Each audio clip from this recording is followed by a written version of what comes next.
Hey, good stuff, family. We're coming to you at a little bit different time frame today. I hope you're enjoying this Monday. We put 2 feet on the floor and we showed up today. And my guest today is someone who's been doing that, who's been raising the bar high. Our friend James Jim Bond. He is the real James Bond, the real deal. We should just say right out of the gate too that your wife Kathleen has not. She's like, you call her the most beautiful Bond girl, correct? That's right. She really is. I love it. And when I met them, he is a cancer warrior, and we're going to tell you all about his new book that he's written, The Man in the Arena. And it's been almost 30 years. January will be 30 years since my friend Jim was diagnosed with multiple myeloma. And so we have a lot to get to, but can we just start there really quick? Because that's really and truly, I was reading the book and it runs in your family, cancer. So when you get that kind of a diagnosis, give us a window into that chapter where you met with the doctor. Be happy to. You know, surviving cancer for 29 years is not that big a deal in itself, but the cancer that I have, multiple myeloma, it has no cure. It's deadly. And the average lifespan with multiple myeloma is 7 years. Yeah. So, and that's up from the 3 years when I was diagnosed in 92. So it is a really big deal if you happen to have this awful disease type of cancer called multiple myeloma. Yeah. To live 29 years. That's like, it makes me like a freak of nature. And as a result of that, Dawn, we've gotten opportunities. My beautiful Bond girl, caregiver wife, Kathleen, and me, we've gotten opportunities to share our story really around the world. And I'm not exaggerating. I'm talking Japan, Spain, New Zealand, South America, Canada, and 40 of the 48 or 50 United States. So it's been an unbelievable story that's gotten out there, and we're very happy to share it. And we do that for one purpose, and that's to give other people like hope. Like we needed some hope when we were diagnosed because the prognosis is not good. Yeah. And so that's why we did it. And by the way, the profit from my book goes to charity. It doesn't benefit me. So. And I want to talk about quickly, if I can, because the name, The Man in the Arena, it comes from a quote from Teddy Roosevelt. I'm only going to read the last part, because if you're listening to this, Good Stuff family, this speaks to all of you. It speaks to me, right? Whatever you're up against, for the love of God, just get in the arena already. Right, Jim? Get in the arena, right? Get in the arena. And it says, in the middle, it talks, even though their face be marred by dust and sweat and blood. For you, that was figuratively a cancer diagnosis, and you were still working out and you're biking, which we're going to get to that too. But so he was out there, he was active, right? He was in the arena, because if not, it says, he who spends himself for a worthy cause, James Bond right here, who at the best knows in the end the triumph of high achievement, i.e. surviving, cancer survivor for almost 30 years, the triumph of high achievement, and who at the worst case scenario, if he fails, at least he fails while daring greatly. Wow. So I'm not surprised at all that is the title of your book, The Man in the Arena by James Bond. And there's his lovely Bond girl, Kathleen, right there. But so what she does in your love story, it's what we all 50 years married, more now, right? We're coming up on our 51st anniversary in a few weeks. Happy anniversary. Thank you. So often is the case with the best good stuff stories, there are often layers. So not only am I so grateful for you in turning your setback into a setup that that's going to help so many other people. And like you say, even in the time that you've been doing this, the lifespan has improved. So give me a little window, because not only has she been your sweetheart since she proved she could throw some sort of fastball in college, like you dared her, and she did. And not only way back then, but more recently, instead of not just being your cheerleader and your for better or for worse partner in life, she's a bit of an overachiever with the Pan Ohio Hope Ride, right? Oh, absolutely. You really said a mouthful. Way before I got cancer, Kathleen was going door to door volunteering for the American Cancer Society. So she's been doing volunteering for the American Cancer Society for over 40 years. And you're right, Dawn, as a tremendously intelligent and talented woman, she rose all the way to the National Board of Directors of the American Cancer Society in Atlanta, Georgia. And she is really a superstar volunteer in that organization. So in the middle of that great volunteer career of hers, I got cancer. And she went into action, and she put on the caregiver hat, and she's just done a super job. And when I had to go out of town for a clinical trial, and keep that in mind, clinical trial, that's a key reason I'm alive today.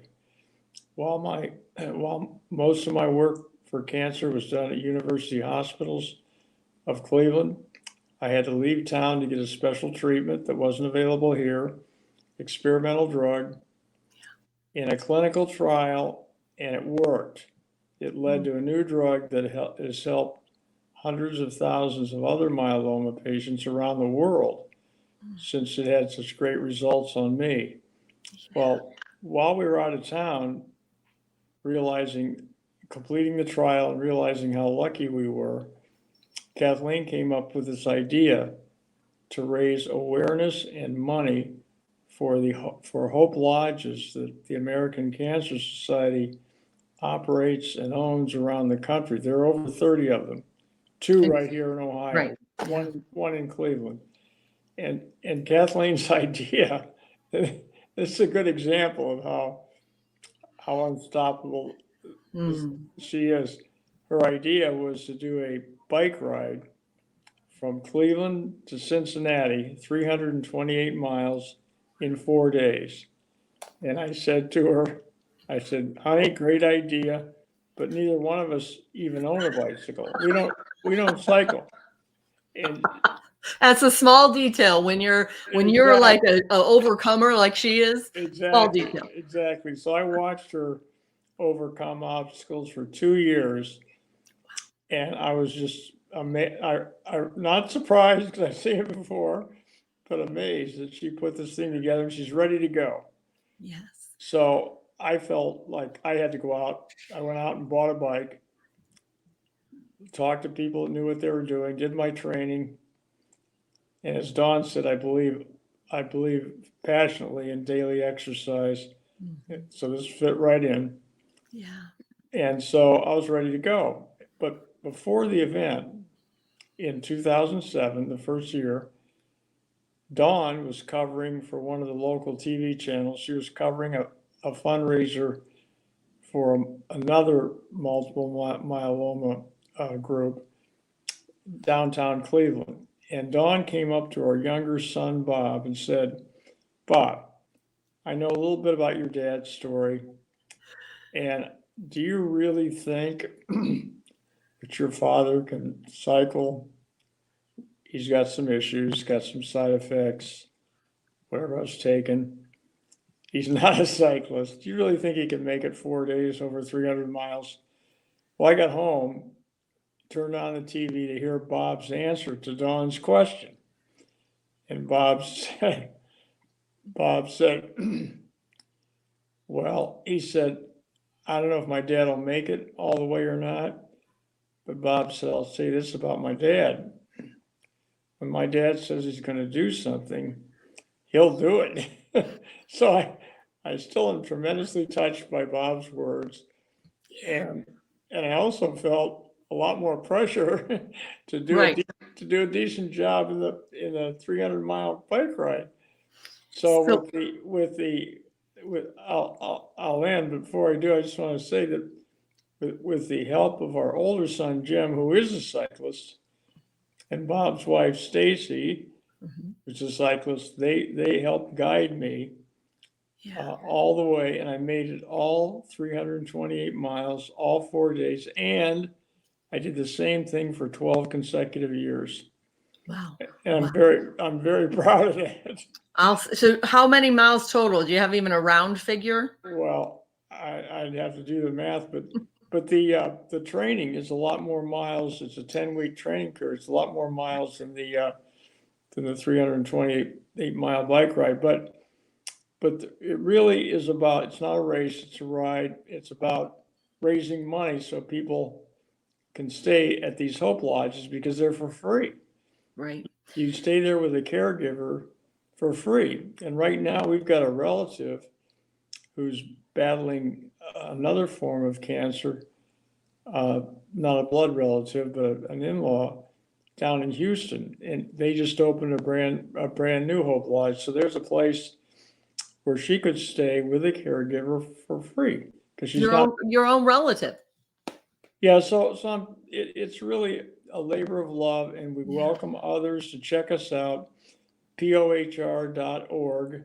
And the money, unlike the other bike rides you'll hear about, this money does not go to any one hospital. It goes to the American Cancer Society. And you may think, well, what good does that do? Well, I told you about the Free Hope Lodges. The American Cancer Society has funded scientists who have received 48 Nobel Prizes. Wow. Nobody can say that. Nobody can say that. So I'm putting that up there. Does that look right to you? pohr.org. If people want to. pohr.org. It's really, there's a lot of us cyclists who never rode before. This is our first attempt at a multi-day ride. There's not a pressure to ride fast. You do your training. There is some peer pressure to do fundraising, and we're very, very proud of the average fundraising per rider that we generate, and it has made our Kathleen's event grow, and Dawn over the years it's been going, which is now she's in her 15th year, and she led it. She doesn't cycle, but she's our leader. And it's raised over $11 million in those 15 years. And that money went to the American Cancer Society. So we're very proud of that. So if you're watching and you wonder what role you can have, that's the power of one. The power of one, what you vowed to overcome, and the power of one of your wife together. And that's legacy. And what we keep saying, I've been to so many funerals, like there's so much cancer. I don't have to tell you that, right? An 11-year-old, a 4-year-old. The point is, what do you do with those years, right? So here, you didn't know. I think your doctor gave you 3 months to 3 years back in the day. Wasn't that the original prognosis? Yeah, and he was right. Statistically, that was the average back then. Right. And Dawn, it's crushing to a new patient because I was healthy. I took care of myself. I exercised. And that's if everything went well. Right. You know, mine was caught like most cancers are, or a lot of them are, just by happenstance. And he said, Jim, it's at the end of it's what it does. And so, you know, you may want to do your bucket list.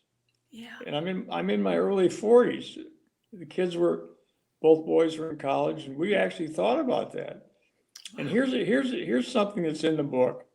And along with other approaches, not a bunch of detail about drugs and stuff, but approaches, bigger picture stuff. But in thinking, well, why should we fight this thing? It doesn't look good, or should we do the bucket list? Because there are things in life that we didn't have a chance to do, and here's a thought for you: if you get diagnosed with cancer or anything really terrible. The reason I decided I was going to fight was because I looked back at my life and I said, you know what? I've had other setbacks in my life from a physical or, in my case, a bad sports injury situation. And I thought it was devastating in my life, but things turned out really well. In fact, some great things happened that wouldn't have happened if I had not had that injury. And I thought, okay, why can't this incurable, deadly blood cancer be the same way? Why can't we get some good things out of it, or good stuff? Thank you. Good stuff. There you Why can't we go. get some good stuff? And Dawn, that's exactly what's happened. Yeah. Meeting people like you and many others, it's been a remarkable story of meeting great people. But what are some of the other approaches that I think are worthy of time for people who don't have blood cancer, that just have whatever problem they have? It could be cancer, it could be anything.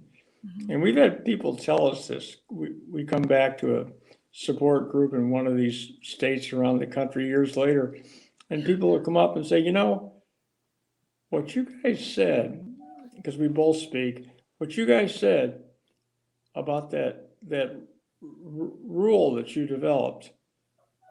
And they say, you know, the 8 p.m. rule. And what that rule says is that at 8 o'clock at night, no matter what we're doing, we stop the talk about cancer or whatever the problem is, and we just say, we'll get it in the morning. And the rest of the evening is spent relaxing. So that's why we really don't address cancer talk or other problems or things that can wait until the next day. And we found people that have heard us say that years later tell us that's been life-changing for them, just to have some peaceful time, in our case, put cancer away. And it just gives us a chance to relax. Now, I got to be honest with you. It started out as a 9 o'clock rule. Right. But Nobody's been any younger. we got older, so and Kathleen likes a joke. If it ever becomes a 7 o'clock rule, we're not telling anybody. That's right. That'll be among us. She's a I funny love girl. that. Well, and here's the thing that's not lost on me, that just take the next best step. In your case, the next circle around that bike. And now it just hits me. I had surgery years ago for what the doctor said, it was a shredded, is the word he used, a shredded ACL, ironically from kickboxing to get in better shape, right? But that was a cadaver donor, right? And at first I thought, it's not life-saving, but it was lifestyle saving. What a gift, and so grateful.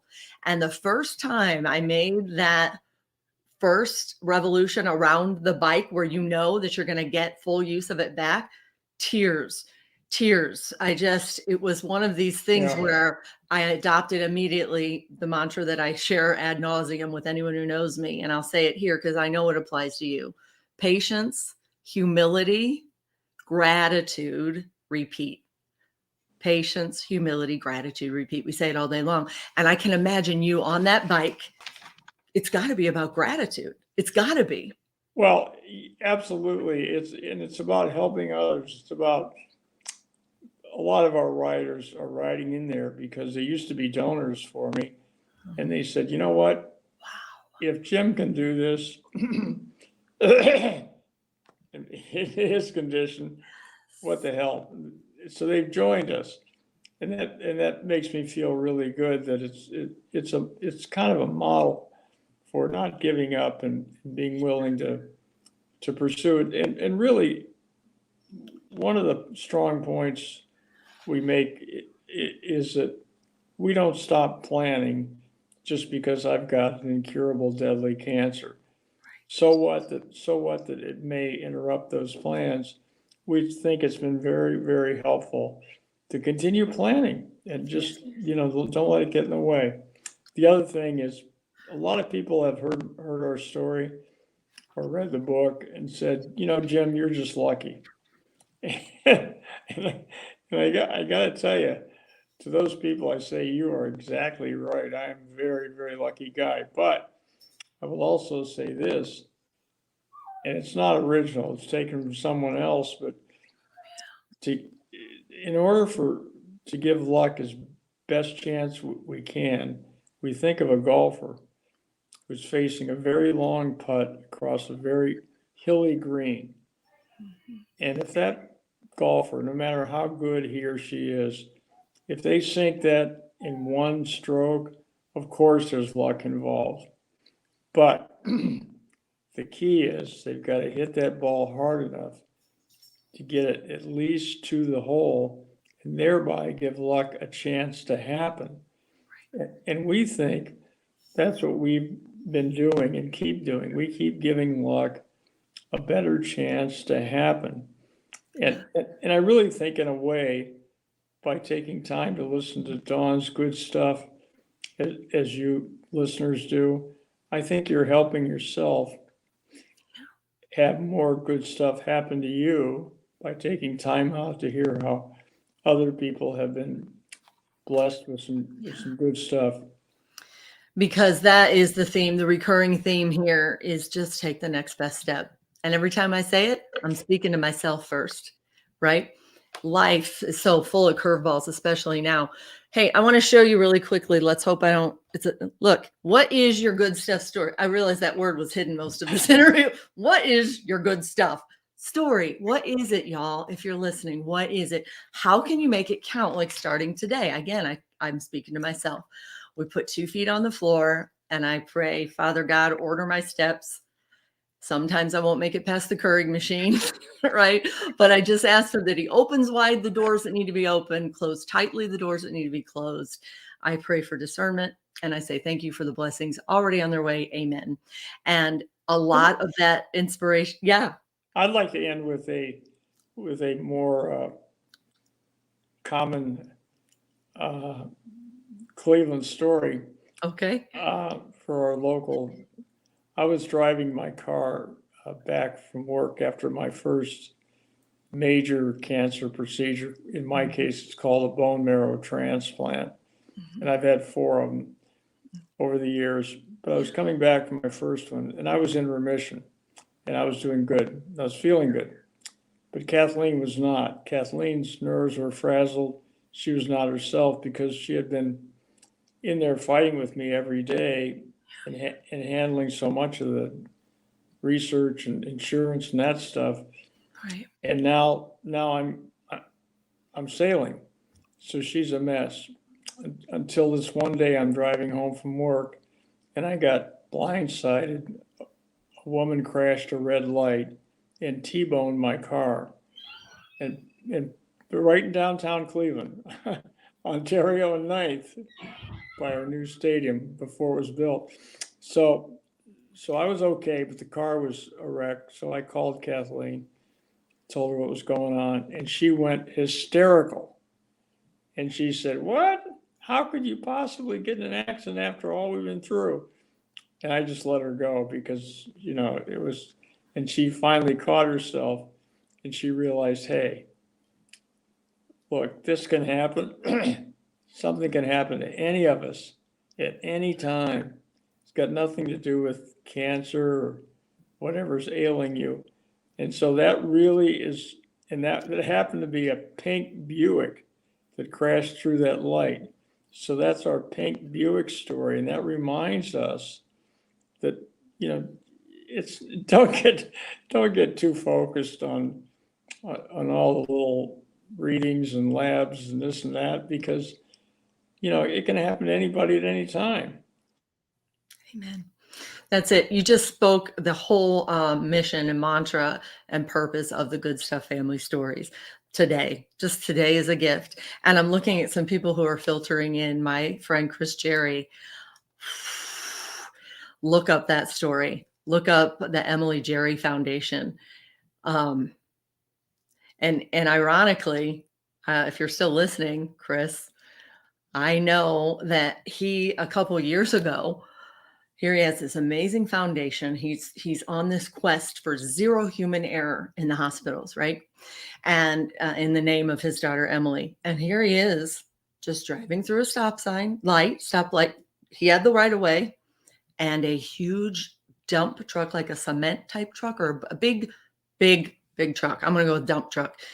Hits him. Oh no, I think I lost you. Oh, I lost him. Darn it. Anyway, Yeah, and in an instant, like Chris, if he would have been 2 seconds later into the intersection, it would have hit him instead of the rear. And a kid had it on video, amazingly enough, and you watch it and you're like, oh, there's no way someone would have survived that. The brakes went or something, but he did. He did. So to Jim's point, I don't know if he'll try to log back in, but what a fantastic man with his testimony.